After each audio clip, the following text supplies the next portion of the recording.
അവരെ മാക്സിമം വലിച്ചു കീറി അവരുടെ വ്യക്തിത്വത്തെയും അവരുടെ ഫാമിലിയും ഒക്കെ ഹരാസ് ചെയ്തു. അത് എനിക്ക് ഒരിക്കലും ഡൈജസ്റ്റ് ആവാൻ പറ്റുന്ന അതൊരു ഷോ ആണ്. That's not an interview. Hot seat ആയ ഷോ ആണത്. അത് ഒരു കോടി ആൾക്കാർ അറിയപ്പെടുന്ന ഒരു വ്യക്തിയായി മാറണമെന്നാണ് എന്റെ സിഗ്നേച്ചർ ഇട്ട് വേണം എനിക്ക് ഭൂലോകത്തുനിന്ന് പോകാൻ. ചെറുതിലെ ഞാൻ ആകണമെന്ന് ആഗ്രഹിച്ചിട്ടുണ്ട്. എന്ന് വെച്ചാൽ ആണെന്നോ പെണ്ണെന്നോ ഇല്ലാതെ സ്ത്രീക്കും അതേ സീറ്റിൽ സ്ത്രീ ഇറങ്ങി നടക്കുമ്പോൾ ആരും ഇങ്ങനെ കുറിച്ച് നോക്കാൻ പാടില്ല.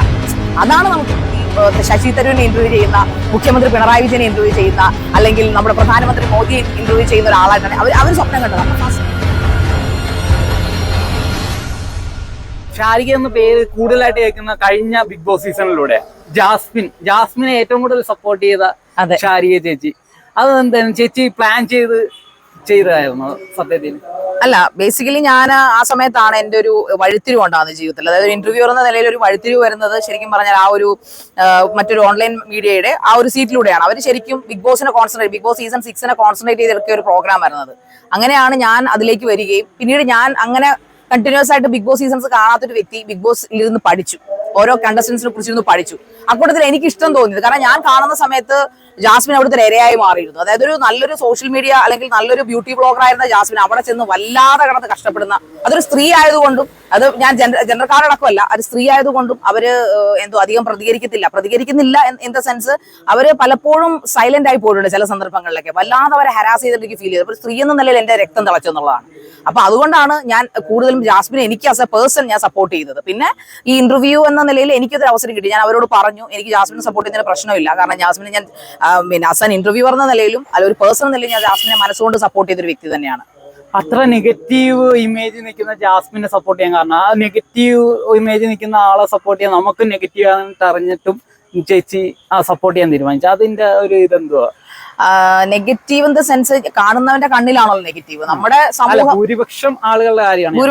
ഭൂരിപക്ഷം ആൾക്കാരും നമ്മുടെ ഒരു മലയാളി സമൂഹത്തെ സംബന്ധിച്ചിടത്തോളം ഭൂരിപക്ഷം ആൾക്കാരും അവരുടെ സ്ഥാനത്ത് നിന്ന് ചിന്തിക്കില്ല. പകരം ബിഗ് ബോസ് കാണുന്നു, ഓക്കെ അവരിത് ചെയ്ത് ശരിയായില്ല, അത് ചെയ്ത്. എനിക്ക് തോന്നുന്നു ഇത് നമ്മുടെ മലയാളി ബിഗ് ബോസിന് മാത്രമേ ഉള്ളൂ ഇങ്ങനത്തെ ഒരു വിഷയം വരുന്നത്. മറ്റുള്ള ബിഗ് ബോസുകൾ ഈ വിഷയം എനിക്ക് തോന്നുന്നില്ല. ഒരാൾ ഇങ്ങനെ കോർണർ ചെയ്തൊക്കെ ജനങ്ങളിലേക്ക് വരുമ്പോൾ കോർണർ ചെയ്ത് ഒരു കാൻഡിഡേറ്റിനെ ഇങ്ങനെ തകർത്ത് കളയുമെന്ന് എനിക്ക് തോന്നുന്നില്ല. പക്ഷേ ജാസ്മിനെ സംബന്ധിച്ചിടത്തോളം അവർ വല്ലാതെ ഇമോഷണലി ഡൗൺ ആക്കുന്ന പരിപാടിയാണ് ചെയ്തത്. അത് എനിക്ക് തോന്നുന്നു ബിഗ് ബോസ് സീസൺ 6 തൊട്ട് തുടങ്ങി കണ്ടിന്യൂസ് ആയിട്ട് ഇപ്പൊ പല ആർട്ടിസ്റ്റുകളിലേക്ക് ചെന്നിരിക്കുന്നു എന്നുള്ളതാണ്. അത് ഞാൻ പലവട്ടം എന്റെ ചാനലിൽ എതിർത്തിട്ടുണ്ട്. അവസാനം ഇന്റർവ്യൂർ എന്നാലും ഞാൻ അവരോട് ക്വസ്റ്റ്യൻ ചോദിക്കുന്നത് അവരുടെ പെർമിഷനോട് കൂടിയാണ്. ഒരു ജാസ്മിനെ സപ്പോർട്ട് ചെയ്യാവുന്ന വ്യാജന പല യൂട്യൂബർമാരും അവരുടെ PR വർക്ക് ഏറ്റെടുക്കുകയും അതിനുശേഷം അത് വെച്ച് അവര് വലുതാകുന്ന അല്ലാതെ ആ പെൺകുട്ടിയെ ഒന്ന് കൊലവിളിക്കുകയും ചെയ്തു. ജാസ്മിൻ ആരോടും തെറ്റ് ചെയ്തിട്ടില്ല. അവർക്ക് ബിഗ് ബോസ് സെലക്ഷൻ കിട്ടുന്നു, അവരവിടെ പോകുന്നു, അവർ മനോഹരമായിട്ട് കളിക്കുന്നു. അതിൽ എന്തു പുറത്തു വിടണം എന്നുള്ള തീരുമാനം ബിഗ് ബോസിന്റേതാണ്. അത് കണ്ട് അവരെ വിലയിരുത്തി അവരെ മാക്സിമം വലിച്ചു കീറി അവരുടെ വ്യക്തിത്വത്തെയും അവരുടെ ഫാമിലിയും ഒക്കെ ഹരാസ് ചെയ്തു.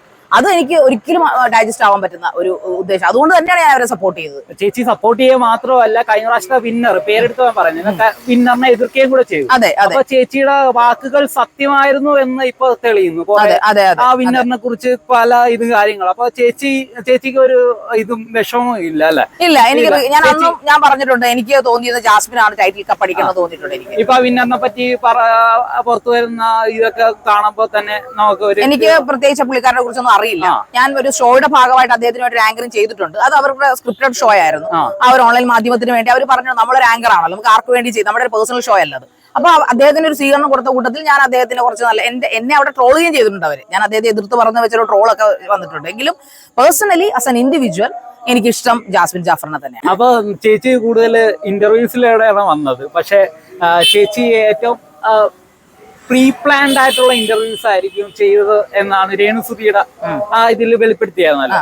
അപ്പൊ അത് ചേച്ചിക്ക് ഒരു ഇതായിട്ട് മാറിയിട്ടുണ്ട്. ഇപ്പൊ ആളുകളുടെ ഇടയിലേക്ക് ഒരു നെഗറ്റീവ് ഇമേജ് ഉണ്ട് തീർച്ചയായിട്ടും. ഈ രേണുസുതി ശാരികയുടെ ഇന്റർവ്യൂവിന് ശേഷവും ശാരിക ഇന്റർവ്യൂവിന് മുമ്പും എന്ന രീതി വേണമെങ്കിൽ നമുക്ക് എടുക്കാം. ഇപ്പൊ ഫുള്ള് പോസിറ്റീവ് രേണുസുതിക്ക്. അതായത് എനിക്കിപ്പോഴും നമ്മുടെ സമൂഹത്തെ മനസ്സിലാവുന്ന ഒരു കാര്യമുണ്ട്. കാരണം ഞാൻ രേണുസുതിക്ക് ആദ്യമായിട്ട് എനിക്ക് ഇന്റർവ്യൂ ആണെന്ന് പറഞ്ഞ ആ ചാനൽ നമ്മുടെ ഹോട്ട് സീറ്റിലേക്ക് വിളിക്കുമ്പോൾ രേണുസുതിക്ക് പക്ക നെഗറ്റീവ് ആണ്. ഫുൾ ടൈം അവരെ കുറിച്ച് ഞാൻ പഠിക്കുകയും അല്ലെങ്കിൽ അവരെ കുറിച്ച് നോക്കുകയും ചെയ്ത സകല വീഡിയോസിൽ അവർക്ക് നെഗറ്റീവ് ആണ്. താഴത്തെ കമന്റ്സ് എല്ലാം നെഗറ്റീവ് ആണ്.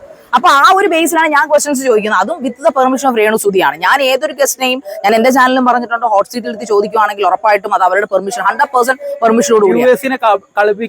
കബളിപ്പിക്കുന്നതായിട്ട് തോന്നിയിട്ടുണ്ട്? ഇല്ല, ഞാൻ യുഎസിനെ കളിപ്പിച്ചിട്ടില്ല. അതൊരു ഷോ ആണ്, that's not an interview. Hot seat ആയ ഷോ ആണത്. അത് ഒരു എന്റർടൈൻമെന്റ് പർപ്പസ് ആണ്.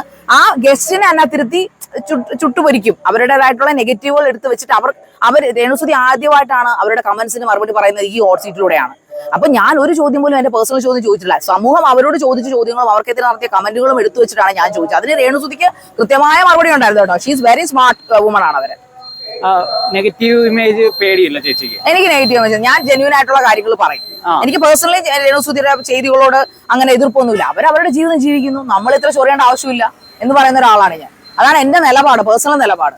ചേച്ചിയുടെ ഈ ബോൾഡ്നെസ് എങ്ങനെ ജീവിതം പഠിപ്പിച്ചതാണോ ഇത്ര ബോൾഡ് ആകാൻ? ഞാൻ ബേസിക്കലി തന്നെ ചെറുപ്പത്തിലെ തന്നെ കാര്യങ്ങൾ ചെയ്യാൻ, എന്റെ ഫാദർ NRI ആയതുകൊണ്ടും എന്റെ മദർ ഈ പറയുന്ന പോലെ ഞങ്ങളെ ഒറ്റയ്ക്ക് വളർത്തിയ ഒരാളാണ്. അതുകൊണ്ട് നമ്മുടെ കാര്യങ്ങൾ വീട്ടിലെ മൂത്ത കുട്ടിയാണ് ഞാൻ. അപ്പൊ മൂത്ത കുട്ടി എന്ന നിലയിൽ ഞാൻ കുറെ കാര്യങ്ങൾ ചെയ്തിട്ടുണ്ട് തന്നെ. അതുകൂടാതെ ബേസിക്കലി അങ്ങനെ വളർന്നുകൊണ്ടാവാം, പിന്നെ എന്റെ ജീവിതാനുഭവങ്ങൾ, എന്റെ ലൈഫിൽ എനിക്കുണ്ടായ കുറെ കറ്റാസ്ട്രോഫീസ്, ഞാൻ നേരിട്ട കുറെ ഹ്യൂമിലിയേഷൻസ്, കുറെ എന്താ പറയുക അവഗണനകൾ, ഇതെല്ലാം എന്നെ വല്ലാതെ ബോൾഡാക്കി. അതിൽ നിന്നൊക്കെ ഞാൻ ആർജം ഉൾക്കൊണ്ടത് ലൈഫിൽ 10 പേര് അല്ലെങ്കിൽ 10 100 കോടി ആൾക്കാർ അറിയപ്പെടുന്ന ഒരു വ്യക്തിയായി മാറണമെന്നാണ്. എന്റെ സിഗ്നേച്ചർ ഇട്ട് വേണം എനിക്ക് ഭൂലോകത്ത് നിന്ന് പോകാനെന്ന് ചിന്തിച്ചു. ആ ഒരു എന്താ പറയുന്ന ഒരു മോട്ടിവേഷൻ എനിക്ക് കിട്ടിയ എന്റെ ജീവിതം തന്നെയാണ്.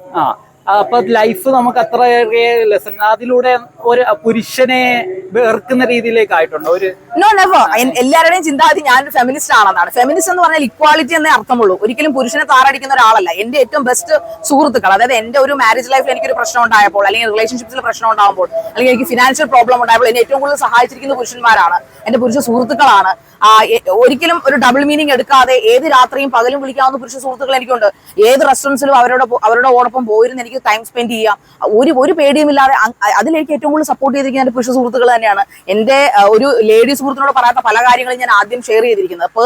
പേഴ്സണൽ പ്രശ്നങ്ങൾ, പ്രോബ്ലംസ് പുരുഷ സുഹൃത്തുക്കളോട്. അതുകൊണ്ട് ഒരിക്കലും പുരുഷനൊരു എന്താ പറയാ, എന്നെ സംബന്ധിച്ചിടത്തോളം എന്റെ കണ്ണിൽ അവരൊരു ദുഷ്ടനോ ക്രൂരനോ ഒന്നുമല്ല. ഞാൻ മനസ്സിലാക്കിയെടുത്തോളം പാട്രിയാർക്കിക്കൽ സൊസൈറ്റിയിൽ ഒരു ബഹുഭൂരിപക്ഷം പുരുഷന്മാരും അവരെ അങ്ങനെ വളർത്തിയ സാഹചര്യത്തിൽ അവരങ്ങനെയായി മാറി. അതിന്റെ ഇരകളാണ് സ്ത്രീകൾ. സ്ത്രീകൾ നല്ലവരാണെന്നൊന്നും ഞാൻ പറയത്തില്ല. ചേച്ചിയുടെ ഒരു അനുഭവത്തിൽ നിന്ന് സ്ത്രീകൾക്ക് തുല്യതയാണോ വേണ്ടത്, അതോ ഒരു റിസർവേഷൻ പോലെ എന്തെങ്കിലും ആണോ വേണ്ടത്? അതായത് ഇപ്പൊ ഞാൻ ഫോർ എക്സാമ്പിൾ പറയട്ടെ അർച്ചു, നമുക്ക് ഇപ്പൊ എന്നെ സംബന്ധിച്ചിടത്തോളം ഞാനൊരു ചെറുതിലെ ഞാൻ ആകണമെന്ന് ആഗ്രഹിച്ചിട്ടുണ്ട്. എന്ന് വെച്ചാൽ ഈ രൂപം കൊണ്ട് ഞാനൊരു ട്രാൻസ്ജെൻഡറോ അല്ലെങ്കിൽ അങ്ങനെ ഒരു ഗേയോ അതായിട്ട് പറയുമല്ല, അവരനുഭവിക്കുന്ന പ്രിവിലേജ്. എനിക്കൊരു ബ്രദറുണ്ട്, അല്ലെങ്കിൽ കസിൻസ് ഒക്കെ വൈകുന്നേരം ക്ലാസ് കഴിഞ്ഞ് കോളേജ് കഴിഞ്ഞിട്ട് വന്ന് അവർ കറങ്ങാൻ ജംഗ്ഷനിൽ കൂട്ടുകാരുമായിട്ട് പോകുന്നു, അവര് തട്ടുകടയിൽ പോയി ആഹാരം കഴിക്കുന്നു, നമ്മൾ വീട്ടിൽ ഇങ്ങനെ ടിവിയുടെ മുമ്പിൽ ഇങ്ങനെ ഇരിക്കുന്നു, പഠിക്കുന്നു. 6 മണിക്ക് ഒരു അമ്പലത്തിൽ അങ്ങനെ പോയി വീട്ടിൽ നിന്ന് വിളി വരും, എവിടെ അടി എന്ന് വെച്ചാൽ. അപ്പൊ അതൊക്കെ കാണുമ്പോൾ എനിക്ക് ഭയങ്കര ഫ്രസ്ട്രേഷൻ ആയിരുന്നു. അതുകൊണ്ട് മാത്രമാണ് ഞാൻ ആഗ്രഹിക്കുന്നത് ഏത് രാത്രി ഇപ്പൊ റിച്ചുവിന് ബൈക്കുമായിട്ട് ഇപ്പോൾ 2 മണിക്കും ആലപ്പുഴ ടൗണിൽ കറങ്ങാം. പക്ഷെ എനിക്ക് അങ്ങനെ ഇപ്പോഴും കറങ്ങാൻ പറ്റുമോ? പറ്റില്ല. അങ്ങനെ ഒരു സിറ്റുവേഷൻ എന്ന് ഇന്ത്യയിൽ ഉണ്ടാവുന്നു, അതിനുവേണ്ടിയാണ് ഞാൻ ആഗ്രഹിക്കുന്നതും ബാധിക്കുന്നതും. അത് മാത്രമാണ് ഞാൻ ആഗ്രഹിക്കുന്നത്. ഫ്രീഡം ഇൻ ദ സെൻസ് ആണുങ്ങളൊക്കെ തല്ലാനോ അല്ലെങ്കിൽ ആണുങ്ങൾ അനുഭവിക്കും, ആണെന്നോ പെണ്ണെന്നോ ഇല്ലാതെ സ്ത്രീക്കും അതേ രീതിയിൽ. ഇപ്പൊ സ്ത്രീ ഇപ്പൊ ഇറങ്ങി നടക്കുമ്പോൾ ആരും ഇങ്ങനെ തുറച്ചു നോക്കാൻ പാടില്ല.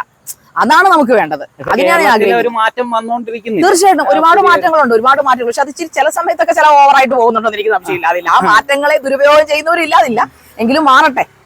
ഒരു ബിഗ് ബോസിലേക്കുള്ള എൻട്രിക്ക് വേണ്ടിയാണ് ഈ 1 വർഷം കൊണ്ട് ഇന്റർവ്യൂസും എല്ലാം കൊടുത്ത് നെഗറ്റീവ് ആണെങ്കിൽ നെഗറ്റീവ് അറിയിച്ച് ചേച്ചി ഉണ്ടാക്കിയത്? ഒരിക്കലും ഇല്ല, ഞാൻ നെഗറ്റീവ് റിച്ച് ഉണ്ടാക്കിയിട്ടില്ല. എന്നെ സംബന്ധിച്ചിടത്തോളം ഒരു പ്രൊഫഷനിൽ ഞാൻ കയറുവാണെന്നുള്ളത് എന്റെ ഒരു പാഷൻ ആയിരുന്നു, 10 പേര് അറിയപ്പെടുന്ന ഒരു പ്രൊഫഷനിൽ എത്തുക എന്നുള്ളത്. സോ അതുകൊണ്ട് തന്നെ അതിനുവേണ്ടി 100% എന്നെ ഡെഡിക്കേറ്റ് ചെയ്യും ഞാൻ. ഏത് രാത്രിയിലും പകലും ഞാൻ ആ ഒരു ഷോയ്ക്ക് വേണ്ടിയിട്ട്, എന്നെ അവർ വിശ്വസിപ്പിക്കുന്ന ഒരു പ്രോഗ്രാമിന് വേണ്ടിയിട്ട് ഞാൻ വർക്ക് ചെയ്യും. അത് ഞാൻ എന്റെ ഇമേജ് നോക്കാറില്ല. പക്ഷെ എനിക്ക് 100% ഉറപ്പുണ്ട്, ഞാൻ വൃത്തികേടുകളൊന്നും അതിനകത്ത് ചോദിക്കുന്നില്ല, അവരുടെ അച്ഛനമ്മയും പറയുന്നില്ല, അവരെ ഹരാസ് ചെയ്യുന്നില്ല, അവരുടെ പെർമിഷൻ ഇല്ല, അവരെ ഹേർട്ട് ചെയ്തിട്ടില്ല. ഞാൻ ഇന്റർവ്യൂ ചെയ്ത ഏത് ഗസ്റ്റിനോട് നിങ്ങൾക്ക് ചോദിക്കാം, അവരെന്നോടാണ് ചോദിക്കുന്നത് ഞങ്ങൾ കാരണം തനിക്കൊരു വിഷമം ഉണ്ടായല്ലേ എന്ന് നെഗറ്റീവ് കമന്റ്സ് വരുന്നത്. ബട്ട് ഒരിക്കൽ പോലും ഈ പറയപ്പെടുന്ന വ്യക്തികൾ ഞാൻ കാരണം ഹർട്ടായിട്ടില്ല. നിങ്ങൾക്ക് പേഴ്സണലി ചോദിക്കാം, ഞാൻ വെല്ലുവിളിക്കുന്നു. അല്ല, അങ്ങനെ ഒരു പേടിയുണ്ട് ഈ നെഗറ്റീവ് ഇമേജസ്. ഇപ്പൊ നമ്മൾ ഇന്റർവ്യൂ എടുക്കുന്നു, നമുക്ക് ഇത് കിട്ടുന്നുണ്ട്, സാമ്പത്തികമായിട്ട് നേട്ടം, പക്ഷെ നെഗറ്റീവ് ഇമേജ് വരുന്നു. ഒരുപാട് എന്റെ സുഹൃത്തുക്കൾ, എന്റെ സുഹൃത്തുക്കൾ ഞാനൊരു പ്രാസംഗികയായിരുന്നു. എനിക്ക് പൊളിറ്റിക്സ് ഇഷ്ടമാണ്, എനിക്ക് ന്യൂസ് ഇഷ്ടമാണ്. ഞാൻ ന്യൂസ് ചാനലാണ് കുറേയധികം വർക്ക് ചെയ്യാൻ ആഗ്രഹിക്കുന്നത്. അപ്പോൾ ഒരുപാട് ആൾക്കാർ എന്നോട് വന്നിട്ട് ചോദിക്കാറുണ്ട്, ശാരി ഞങ്ങൾ ആഗ്രഹിച്ച ശാരി ഇങ്ങനെ ആയിരുന്നില്ലല്ലോ, അല്ലെങ്കിൽ ഞങ്ങൾ ആഗ്രഹിച്ചൊരു വ്യക്തി ശശി തരൂരിനെ ഇന്റർവ്യൂ ചെയ്യുന്ന, മുഖ്യമന്ത്രി പിണറായി വിജയനെ ഇന്റർവ്യൂ ചെയ്യുന്ന, അല്ലെങ്കിൽ നമ്മുടെ പ്രധാനമന്ത്രി മോദിയെ ഇന്റർവ്യൂ ചെയ്യുന്ന ഒരാളായിട്ടാണ് അവർ സ്വപ്നം കണ്ടത്. അപ്പൊ ഫസ്റ്റ് എന്റെ ഇന്റർവ്യൂ എനിക്കൊന്ന് ഷിയാസ് കരീമായിട്ടുള്ള ഇന്റർവ്യൂ വന്നപ്പോ അവർ ഭയങ്കരമായിട്ട് വിളിച്ചു, നീ